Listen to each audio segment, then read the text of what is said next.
guys, and welcome back to Fox the Fox Report. Leicester City are victorious once more, this time in the Carabao Cup against Brighton.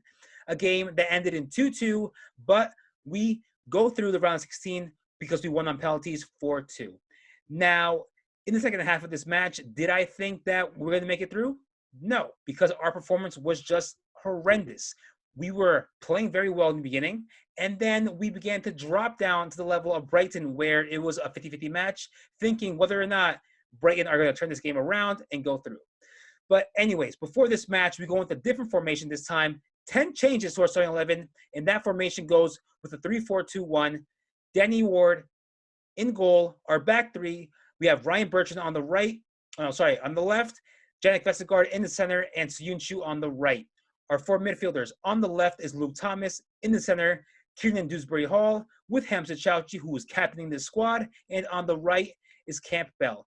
Now, our two center attacking midfielders on the left is Harvey Barnes with Adam Lupton on the right. And our lone striker up top is Patson Daka. First off, I gotta say Daka is a phenomenal striker. Whether he's playing with Clichy, Nacho, Vardy, or just alone, he knows how to play his role. He knows when to use his pace, when to attack and cause pressure. So I gotta say, he had a great game as far as doing what he needs to do, pressing up, making sure the defenders give the ball away, especially the goalkeeper, and which led up to our first goal. But anyways, at the start of the match, we are attacking. The formation worked out pretty good. We weren't out of form. We all were positioned really well. We knew when to defend and when to attack. So definitely no questions about the formation. I think it worked really, really good. But it's the way in how we played out throughout the match. At first, we are attacking. Brighton are just losing balls. They aren't tracking back. We have so many chances created. And within those first 10 minutes leads up to the goal of Harvey Barnes. We have Patson Daka pressing up against, I believe it's Byrne. But anyways, he passes it back to his goalkeeper. The Brighton goalkeeper just boots it out without even thinking anything. And then we have Harvey Barnes there on alert to receive the ball and just have pretty much a 2v1, I think. And then we hit him. He goes with the ball, drives forward, and then dinks it to the right side, the bottom right goal. So we have our first goal there. And that's just all with pressuring and just taking control of the match. And that was beautiful from the first 10 minutes. We were just on top of Brighton. And then we created more chances, but those chances weren't secured. We had another beautiful cross by Patson Daka to Kieran Dewsbury-Hall, and unfortunately, he did not secure it. But we cannot, just look at that as a huge mistake. He is a player of high quality, full potential, and he's learning as we go on through the season. Definitely a big fan of Kieran Dewsbury-Hall. So we cannot say anything bad about him. He is still getting game time, still adapting to the squad. So just a mistake. We carry on, but we have to keep with the same intensity. We cannot be slacking back. We cannot be dropping down to the level of Brighton, because that is what we did.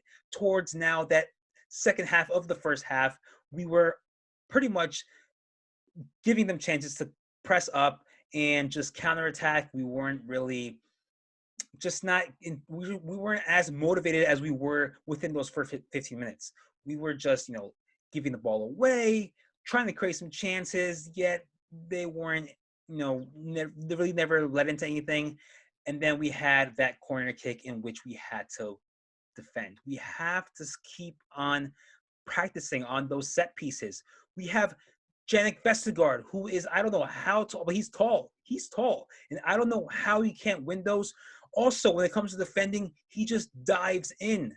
Not for set pieces. I'm talking about just throughout the game. He'll just dive in, and a Brighton player will easily go past him. He's a player. He's tall. He's a defender. He's a veteran from Southampton coming into the squad. You have to know how to defend. You're not young. You're not learning. You've been playing in this league for a while, so you have to defend. Definitely, right now, Jannik Vestergaard is not one to be starting nor coming into an intense match in the Premier League. He has to learn how to adapt to the squad, or especially just adapting to his qualities, because we're not seeing the Jannik Vestergaard that most of us know the reason why we signed him for. So we have to see what this player, has in for us because we're not seeing it so far. He is a player who right now is almost like a cone. He will win some balls in the air, but also when it comes to defending, he will not track back, nor is his pace his favorite tool when it comes to that. We have fast players. There are fast opponents in which will easily use their pace and run right beside him. But we have to move forward into another defense, and that is Ryan Bertrand as well. Yes, he comes from Chelsea. He comes from Southampton as well. Yeah, you have to know how to defend. You have to adapt to the level of the Premier League in English football. You have to have that speed. You have to have that pace. And if you don't use your strength, that is your strength, literally your strength, and going in to win that ball. Yes, he's a little bit more consistent as far as winning balls than Jannik Vestergaard, but still, yeah, I believe for the Premier League, not necessarily a good player to be putting in at the moment because he is not showing exactly his full potential. Now, besides that, the squad, like I said, in a whole has to know how to keep that intensity up. We can't be dropping back and down to the level of our opponents, even if they're playing like crap. You have to be better, and you have to just keep that concentration. Daka, I cannot complain. He is a player who is just, like I said, doing his role, pressing up, and then doing all as he can to give the balls to his teammates. Harvey Barnes, we have to also look. He is a player who is getting back up to his full potential. He was an excellent winger last season. Had a couple injuries. Really is trying to find his steps back into that type of form. But he is getting better, getting there. He has a goal now. Adam Lookman, a high quality player, creative. However, this game, I think, besides the goal, it was a phenomenal goal. Very, very good as far as being there, being aware, and getting that ball and getting it, in the back of the net. But beside that, I don't think he was that creative as far as what we've been seeing previously. So definitely not one of his best matches, but still very important person in that team. And, we definitely want to see more of him. Kieran Dewsbury Hall, besides that, that miss, another phenomenal player, like I said, who puts a lot of effort in when he's on that pitch. Hamza Choudhury, another player, phenomenal academy product, captain of the squad in this match, and just knows how to go in. I'm watching him. I am watching him. He just goes in 100% on those tackles and wins them. Very, very, very likable player. Not just by me, I'm pretty sure by a lot of Leicester City fans. We want him to be here. He is growing to his not as his full potential yet, but he's getting there. And then there's Campbell. Campbell, another player coming from the academy.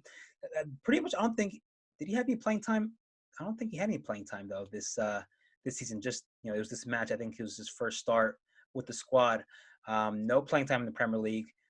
Was he? Yeah, well, he was a sub for Premier League as well. But still, he is a player who showed a lot of just character as far as putting in strength, being the bigger person, no matter who was he up against, whether it's Dunk, whether it's Duffy. Players are probably much taller than him, but still putting in body. And I think he had a little stink there with Burn and trying to just be the bigger person and just show his strength and just make his way through. So definitely a lot of potential there with Campbell, phenomenal player, very young, and still adapting. So can't complain about him. He did his best, and I think he should get credit for that. But besides that, we have to, like I said, work as a team, and we have to be a bit more creative. We lack creativity there in the center with Dewsbury Hall, Choudhury, Lookman. They very, very good players, but still we lacked as far as that creativeness that gives us those chances, to score goals. Then we had second half. Madison comes in. We still lack a little creativeness. I don't think any other sub from that game really changed it as far as improving more chances. Yes, we have Kelechi Iheanacho come in. A player knows how to hold the ball, knows how to wait for his teammates and give them through balls. But I think it was mostly Patson Daka. Daka was probably the best player of that match. besides Danny Ward, we're not going to count PKs. Danny Ward was phenomenal in saving the PKs. So besides the PKs, as far as the game, he was phenomenal. Patson Daka was, like I said, doing his job, giving passes, and just being almost that false nine. Coming back, whether it's Harvey Barnes going to make the run for him, but he's still there to get the ball, win it, and then pass it on to whoever is open. So Patson Daka was by far probably the best player of that match within those full 90 minutes. Now in the PKs, that goes to Danny Ward, because without those saves, we would not have gone into the next round of the Carabao Cup. But yeah, no, definitely this match served more for our bench, our players who haven't been really playing as much, and just getting in more game time, seeing exactly what we lack in. And of course, we know now that is set pieces, in which we have tall defenders like Jannik Vestergaard, who I don't know, can't really win those balls all the time. We have to work on those set pieces. We cannot make something like that cost us a goal. We cannot, especially the way the first goal was played out for Brighton.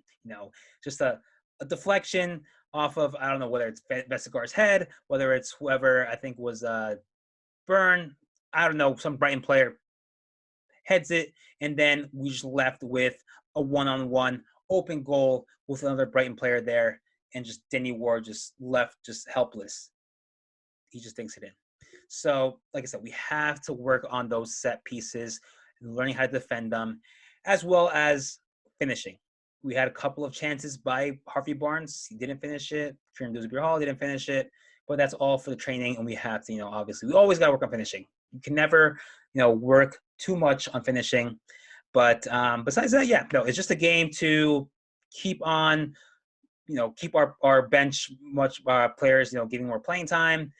Definitely learning from our mistakes, like set pieces, and just as a whole, keeping the intensity up at all times. No matter whether we're 1 up or 2 up, we have to secure the match, because being only two goals up isn't gonna do anything. We have to have at least 3 or 4 to secure that game, and then maybe we can drop down the intensity. But still, even though we have to keep that intensity up, we have to keep going no matter whether we're 1 or 2 goals up. So in the end, a match of learning. Yes, we almost could have been eliminated from this Carabao Cup, but we went through, we got the result we needed, and we just keep that momentum of winning up going. We're fully motivated coming into the match and leaving this match with another victory. So we come in now to the next match. That's this Saturday in the Premier League against Arsenal, the mighty Arsenal, who are tied in points with us. Definitely a team that we have to look after. They started very terribly the start of the season, but now they're beginning to pick up form, and definitely will want to come to the King Power Stadium to try to get those 3 points. On the other hand, we know how to play Arsenal. We know exactly how they play their style of football. We have to watch out for Aubameyang, Lacazette. So definitely have to study them. I'm pretty sure we're studying them right now. We exactly know what formation we have to use.